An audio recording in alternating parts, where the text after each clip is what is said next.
Imagine someone sitting at a table, a blank sheet of paper before them. They write, erase, write again, then tear it up, start over. The sound of the pencil scratching the paper is followed by a deep sigh, frustration with every line, every imperfect stroke, the endless chase for something that never quite arrives. This is the prison of perfection, a quiet yet suffocating place where everything must be symmetrical, polished, flawless, where mistakes are treated as failures and trying is a source of shame. But there's an ancient Japanese wisdom that dares to say the opposite, a concept so simple and yet so profound. It turns cracks into art, wear into beauty, and the unfinished into something worthy of reverence. It teaches that perfection isn't the absence of flaws, it's the acceptance of them and the ability to shine despite them. Today, you're going to discover the meaning of Wabi-Sabi and why understanding it can free you from the modern obsession with being impeccable. Because sometimes, true strength isn't in hiding the cracks, but in letting them tell your story.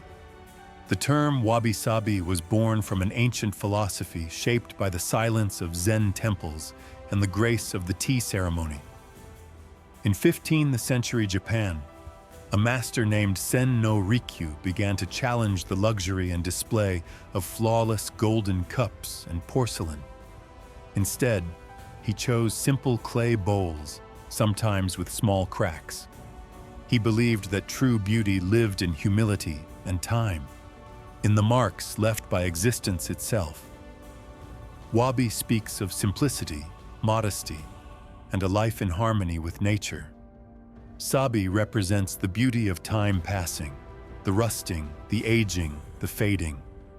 Together, Wabi-Sabi becomes a spiritual lens, a way of seeing the world not for what it lacks, but for what it is. While the West built its notion of value on what is new, smooth, and perfect, Japan learned to bow before the imperfect. Where we see a crack, they see a memory of what was lived. Where we see wear, they see a story. And perhaps that's why, in a world obsessed with filters, likes, and validation, Wabi-Sabi feels almost like a silent rebellion, a philosophy that whispers, beauty lives in the marks that time left on you. That's the insight that changes everything. Because once you begin to see that way, mistakes stop being enemies, and the past stops being shame. Wabi-Sabi doesn't invite you to give up on growth. It invites you to make peace with the process. The first thing you need to understand is that the pursuit of perfection is a form of fear. Fear of being seen, fear of being judged, fear of being too imperfect to deserve love, respect, or success.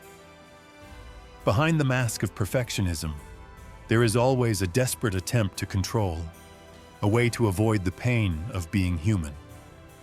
But Wabi-Sabi looks at that fear and answers with silence.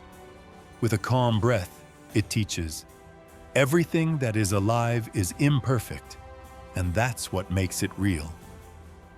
When a bowl breaks in Japan, the craftsman doesn't try to hide the crack. He fills it with gold. This art is called kintsugi, and it is the purest expression of Wabi-Sabi.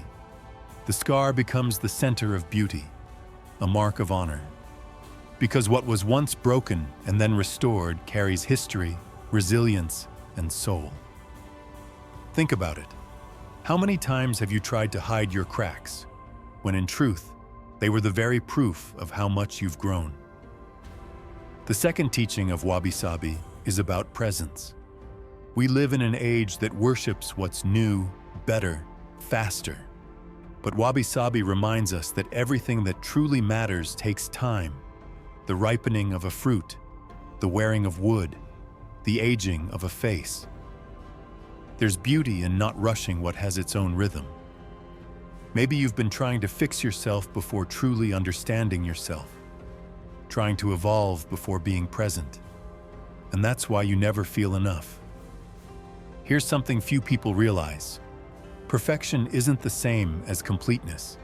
It's the absence of movement. And everything that stops moving dies. That's why Wabi-Sabi teaches that imperfection is what's still alive, still growing, still learning. A bonsai tree is never finished. It's cared for.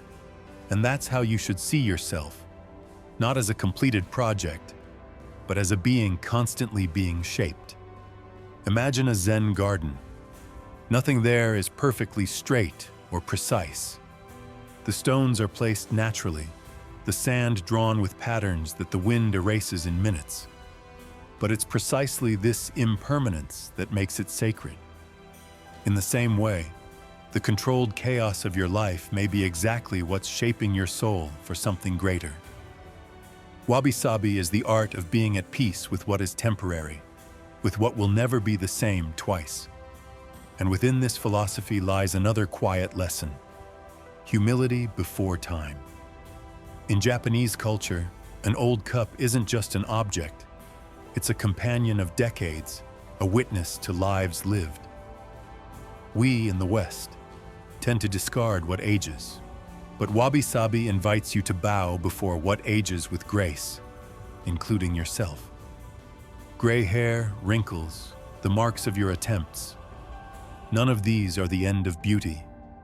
They are its maturity. You can apply Wabi-Sabi to everything: your work, your relationships, the way you look at yourself in the mirror. Accept that your home will never be completely finished, that your body doesn't need to fit an impossible standard, that not every day will be productive, and yet it can still be meaningful. Because value isn't found in eliminating mistakes, but in extracting wisdom from them. Wabi-Sabi is choosing truth over appearance. It's looking in the mirror and saying, "I am not perfect, and yet I am whole." It's understanding that every scratch on your soul proves that you have lived deeply. And if life itself is an art, then imperfection is the most honest brushstroke there is.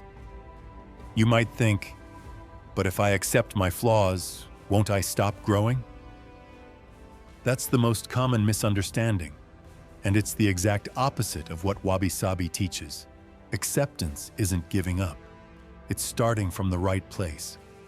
You can't grow from a lie, and demanding perfection from yourself is lying about who you are right now. Wabi-Sabi doesn't ask you to abandon your dreams or your standards. It asks you to release the guilt of not being ready yet. You can be disciplined and still gentle with yourself. You can pursue excellence without wounding yourself along the way. Even in a modern routine filled with responsibilities, applying Wabi-Sabi is simple. Pause and breathe before starting again. Be grateful for your scars and allow something imperfect to still have value, including yourself. Because when the mind grows quiet, the heart finally finds space to bloom. And it's in that space that true growth begins. Wabi-Sabi isn't just an aesthetic philosophy, it's a spiritual reminder. Everything real carries scars: the twisted trunk of an old tree, the mended pottery, the heart that learned to love again after being broken. None of these are weak. All of them are alive. The perfection you've been chasing was never the goal. The goal is fluidity, to grow, to change, to be refined by time. And in the middle of that process, to allow yourself to be human enough to fail and start over as many times as it takes. Maybe this is the most powerful form of beauty, the courage to keep going even when the reflection doesn't look ideal. Remember, cracks don't reduce the value of a piece. They prove it endured. You endured too. And because of that, you are more beautiful now than ever. If this message touched you, subscribe to the channel. Next week, we'll explore another Japanese principle to strengthen your mind and live with greater purpose. Until then, embrace the imperfect and discover the quiet strength that lives within it.